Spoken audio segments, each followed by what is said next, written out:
So I started writing another book, and that happily was accepted by Hachette. Tom, you don't pronounce the H. Hachette. They're a French publishing company who bought Hodder Headline Ireland a few years ago. So they were Hodder Headline Ireland at the time that they accepted my novel. So I got another 2-book deal. So we're up to 4 books. After that, I got another 2-book deal, which made 6. And I'm just started on my next 2-book deal with them. So my 7th book, as Tom said, is coming out next year, February. It's destined for the shelves, to hit the shelves before Valentine's Day, because Love in the Making, which came out this February, was very lovey and pinky and girly, and apparently, according to my editor, that's why it did well. It came out for Valentine's Day, and it had love in the title. So she insisted that my next book also has love in the title, which is why it's going to be called Things We Do for Love, with apologies to 10cc, and I sincerely hope nobody is listening who will sue me. I mean, I hope none of 10cc's members ever get to hear of my book. I don't know if I'd be allowed to use the name or not, but I'm not really letting it worry me. I thought I would read from the upcoming book rather than read from... sorry, the reason I'm kind of fumbling with 2 books here is because they're both Love in the Making. This one is the one that came out in February, and this one is just hitting the shelves around now. It's squished into the smaller size, and in Tesco's I think you'll only have to pay $5 or $6.99, so that might tempt a few of you. Yeah, you might pay more in O'Mahony's and Easton's, I don't know. But so just a couple of pages I thought I'd read from The Things We Do for Love. My books are romantic fiction. They're not chick lit. All my heroines and heroes are older, like myself. They're all in their 30s and upwards. So I think they can't qualify for chick lit, hen lit if anything. But I think they're more just romantic fiction. I do have dark themes in my books, as well as bright things, and bad things happen to good people, and they're not all wildly beautiful or successful. They're kind of everyday people doing everyday things and struggling and flawed just like all of us. So well, that's what I aim to write anyway. So I just read the first 2 pages of The Things We Do for Love, and you can see what you think.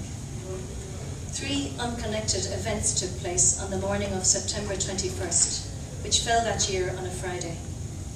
The people involved in each incident were not known to one another at the time, although the triangle their houses formed was less than half a square mile in area, most of which was taken up by Carrick Vaughan's modest but beautifully designed public park, and all 3 were fated to meet that very evening.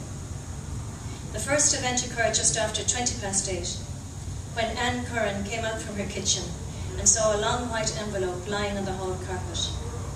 She bent to retrieve it, noting the handwriting on the front, before turning it over to slide a finger under the flap and draw out the single slip of paper. She regarded it for some time, her face expressionless.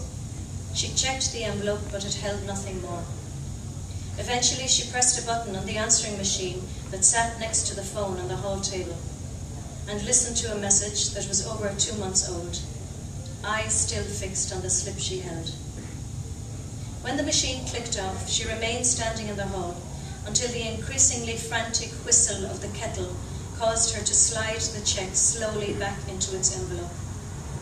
Before returning to the kitchen, she set the envelope on a stack of phone directories, taking some time to ensure that it was positioned exactly in the center of the topmost directory.